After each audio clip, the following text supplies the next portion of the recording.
Today we are going to be doing a hand and wrist examination. The first thing I do is I'm going to wash my hands using my hand sanitizer or soap and water if I had that available to me. I'm going to don my PPE if that's appropriate for this particular patient. I'm going to introduce myself. Hello, my name is Boyce, and I'm a nurse practitioner student at San Jose State University. Confirm the patient's name and date of birth, 2 identifiers. Then I'm going to explain to the patient what I'm going to be doing. Hello, Mr. Jones. Today we're going to be doing a hand and wrist examination.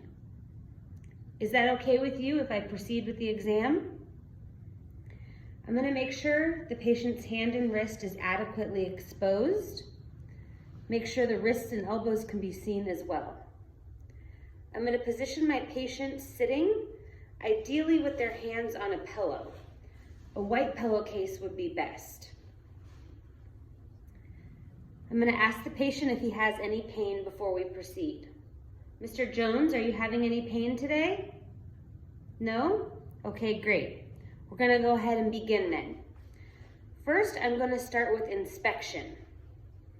Inspection of both the hand and the wrist.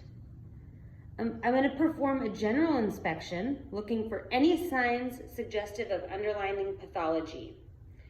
So I'm going to be looking at the color of the skin.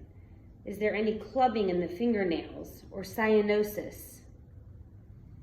Any rashes, bumps, ingrown hairs, any changes that I see? And Mr. Jones's hand looks completely normal, as does his wrist.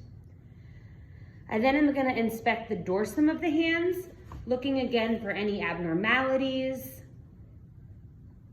any bruising, any color changes. Inspection is all normal, Mr. Johnson. Next, I'm going to do palpation. I'm going to assess and compare the temperature of the wrists and the small joints of the hands. Using the back of my hand, I can feel above the wrist, below the wrist, making sure there aren't any temperature differences. I'm going to palpate the radial and ulnar pulses. Good. Then I'm going to palpate for evidence of palmar thickening. This patient's palm seems normal. I'm going to assess the median nerve sensation and ulnar nerve sensation, as well as radial nerve sensation.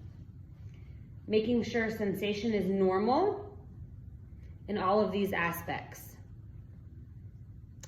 I'll perform an MCP joint squeeze, making sure it doesn't inflict any pain. Next, I'll bimanually palpate the joints of the hand, feeling all the joints as I go. I'll bimanually palpate the wrist joints. Again, this is just on one hand. I would either do one hand and then the next, or you could perform the assessment on both hands at the same time. I'll then palpate the ulnar border of the forearm and the elbow joint. Next, we're going to do range of motion. So I'll assess active finger extension. Mr. Johnson, can you spread your fingers out for me? Great job. I'll also assess for flexion. Does the patient have normal finger flexion?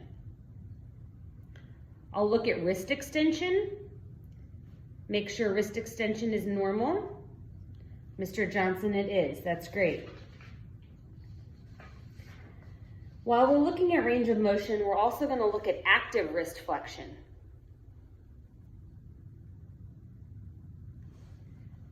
Assess the thumb and all of the index fingers. We're going to look at function. I'll ask Mr. Johnson to do a power grip. Can you squeeze my fingers? While I do this, a good trick is I like to cross my knuckles, so depending on how strong he is, he doesn't actually hurt my fingers. Can you pick up this small object? Place a pen, and see if Mr. Johnson can pick that up with his forefingers. Great job. Special tests, if I was concerned or if I was at a specialty orthopedic clinic, I could consider a Tinnell's test or a Fallon's test. Following the exam, we're going to tell Mr. Johnson, thank you. This is the conclusion of our exam. I'm going to dispose of any PPE I had, and then again, perform hand hygiene. I would summarize my findings with the patient, which today, there were none. It was a completely normal hand and wrist exam. If necessary, I could suggest further follow-up, perhaps with an orthopedist, again, not required during this visit. Thank you, Mr. Johnson. Have a good Christmas break.